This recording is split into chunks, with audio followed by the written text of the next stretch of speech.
hiking thế biết tôi tao nói tôi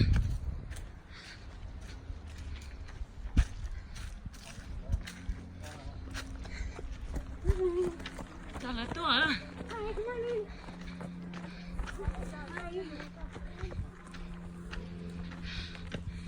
giờ tao nó gỡ bữa sáng này à tao vừa rồi nó tiếc rồi giờ chớp lên lấy làm gì hả lấy làm gì đấy thế nào rồi giờ thế à cái mà nó tôi new ear rồi new fresh ear thế nào trong cái cười mà thế thôi tôi mà về cho lan gì xưa thế tôi cho tên nó đấy bây giờ thế tôi aussi thế tôi trong học về nữa trong đó cái gì thế anh ấy sister nó một bố tí nữa chị cái chị to của đi thế rồi vậy là nó là tàu xe là nó chỉ to thế tôi tí to hai tí tiền này nữa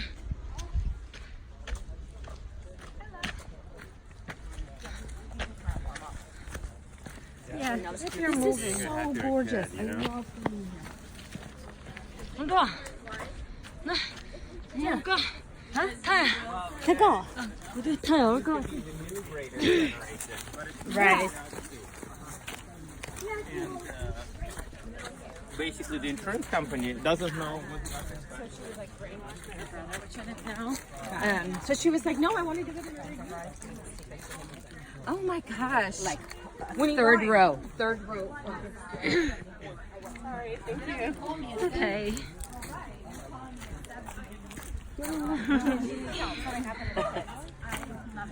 hi everyone Hi. you guys are beautiful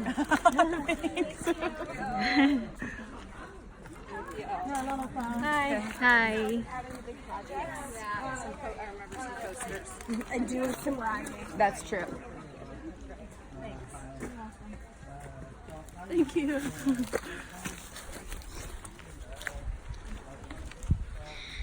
okay giờ đây tôi kể là gì tiếp theo đi nữa sao nữa ý chọn con như thằng cho tụ nữa tiền có té nữa sợ nơi nhưng mà với tôi gì nữa phong thiếu phong nghĩa bây giờ cho trâu là nếu cho nữa anh chị nữa cho khó bỏ ok với tôi xin nó để tôi xin nó đó lại cho chấp là bé rồi chỉ cho đi cả thia But way back when, just on and ever since, I mean, like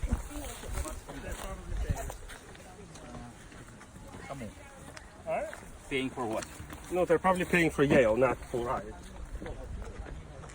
có xía có xía hai cái xia cái xía ôi trời đông mà đông có cờ gì chứ nhớ không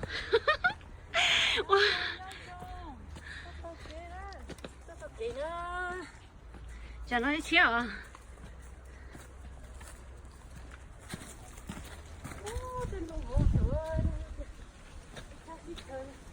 hãy chấp lại là gì tiếp theo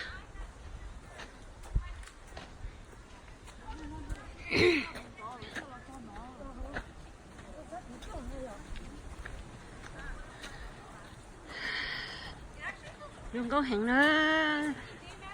chỉ có yên lặng sư tôi tao kể sư yêu nên nói nhớ trẻ yêu chỉ bảo together. I was like, oh, of course. Oh, yes, that was the one night she met us at Anina when we were like, yêu nên nói khử mua hàng lưỡi sư cho nó chạy sò lúa tôi xì chân pa yêu chè cho nó chạy sò chè luôn muốn nó muốn hậu chè ta cho muốn nó hậu nhớ trò của tin trà sư đó là lơ là hải ninh giờ lúc xí hở lúc cho họ lử lúc cho bao nhiêu mình nhỏ thì phong dư mua xí tao kể lời gì chấp lời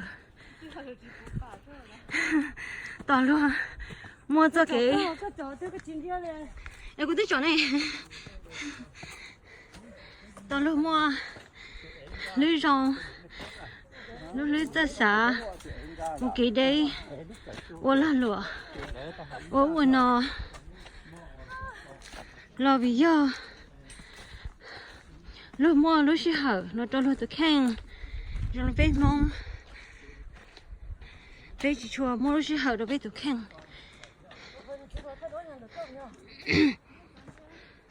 giờ lên tới biết đi mua cái nhà xuyên đầu nhà đầu bé lúc xuyên chữ chơi yếu tao xào lên lôi lửa hai nên thia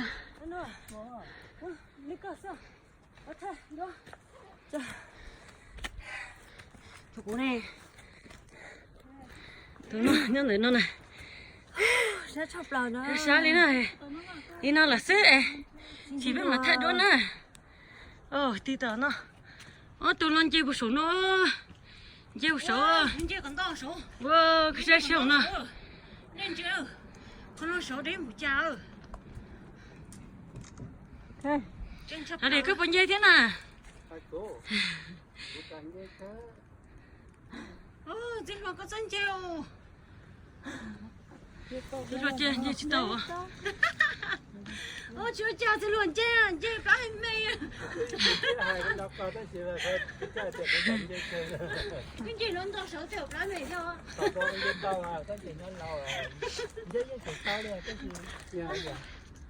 wow tờ trong hợp bề nó nó pu hôm nọ rồi nó thì nó không ui đã đi thay bé mà đi tụi nó thì có nó nói rồi ya nè có chuyện gì sao cũng chơi đâu tụi nó chơi đó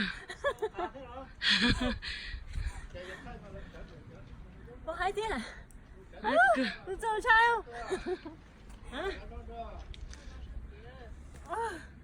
trong chai cười theo nè tớ nó chỉ thắc của sao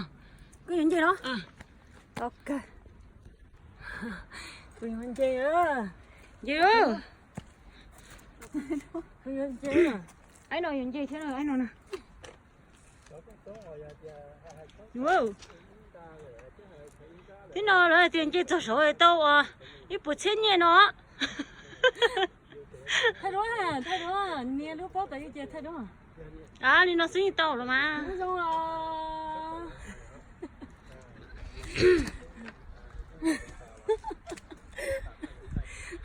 đi nào xưa cái lò nó mua dùng theo ok mua nào mua tí nào nữa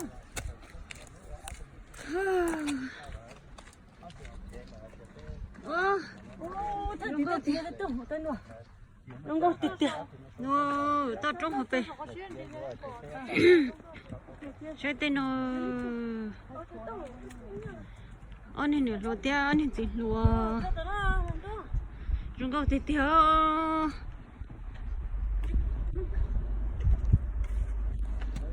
nó chắp lại đi